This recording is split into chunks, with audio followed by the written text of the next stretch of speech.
검찰 수사 상황 더 짚어보겠습니다. 법조팀 심가현 기자와 함께합니다. 어서 오십시오.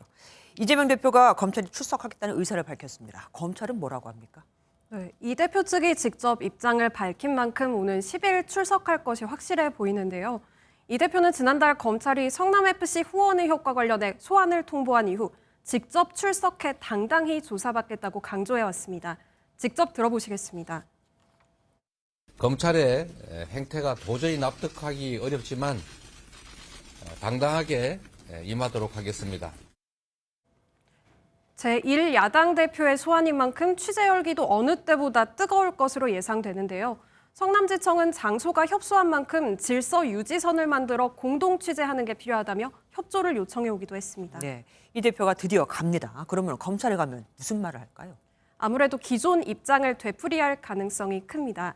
이 대표는 경찰 수사 단계부터 성남FC가 용도 변경 조건으로 광고비를 받았다고 가정하더라도 시민의 이익이 되는 것이라는 입장을 고수해왔습니다. 네. 또 개인적인 이득을 얻은 건 없기 때문에 뇌물이 아니라는 입장인데요. 이번에도 시장으로서 시민을 위해 내린 판단을 뇌물공여로 봐서는 안 된다는 논리를 이어갈 것으로 보입니다. 지금은 성남FC와 관련한 얘기를 한 거고, 자 이번에는 대장동 수사 얘기로 가보겠습니다. 화천대유 대주주 김만배 씨가 언론사 간부들한테 억대 돈 거래를 했다는데 이건 정확하게 어떻게 된 겁니까? 네, 김만배 씨는 머니투데이 법조기자 출신이죠. 네. 이 인연으로 지난 2019년에서 20년 사이 기자 시절에 알던 인물들과 금전 거래를 한 것으로 파악이 됐습니다. 현재 언급되고 있는 인물은 모두 3명입니다.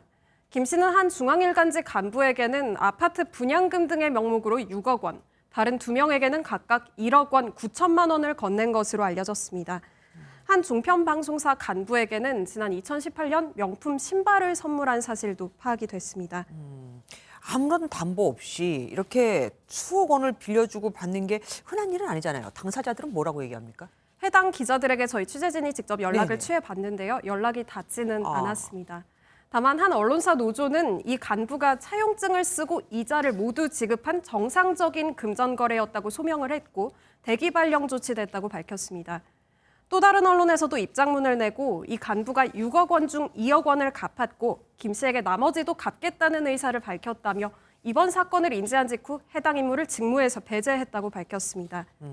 요즘에 검찰이 그 대장동과 관련해서 그 수익금을 환수하려고 애쓰고 있잖아요. 그런데 이 김만배 씨뿐만 아니라 김만배 씨의 주변 인물들의 수익금도 동결하라고 하던데요. 네, 바로 부산 기장역에 있는 스타벅스가 그 예입니다. 아. 김 씨의 동료 기자였던 배모 씨가 천화동인 7호에 1천만 원을 투자해서 120억 원을 배당받았고 이 중 74억 원을 들여서 투자해서 논란이 빚어졌었는데요. 저희가 오늘 등기부 등본을 떼봤습니다. 지난 2020년 11월부로 소유권이 천화동인 7호, 주식회사 JS1회로 되어 있죠. 그 아래에는 작년 12월 5일자로 가압류 조치됐다고 써 있습니다. 수징 보전됐다는 액수가 121억 3천여만 원에 달하는데 검찰이 스타벅스 역시 천화동인 7호의 사업 수익으로 보고 임의로 처분하지 못하도록 동결 조치한 겁니다. 이런 식으로 천화동인 1호부터 7호 소유 자산을 모두 동결 조치하면서 묶인 자산만 800억 원대입니다. 검찰이 대장동 민간 사업자들의 수익 전체를 범죄 수익으로 판단하고 있다는 의미이기도 합니다. 예, 1천만 원으로 120억, 120억으로 또 수천억. 좋은 세상입니다. 지금까지 심가연 기자와 함께했습니다.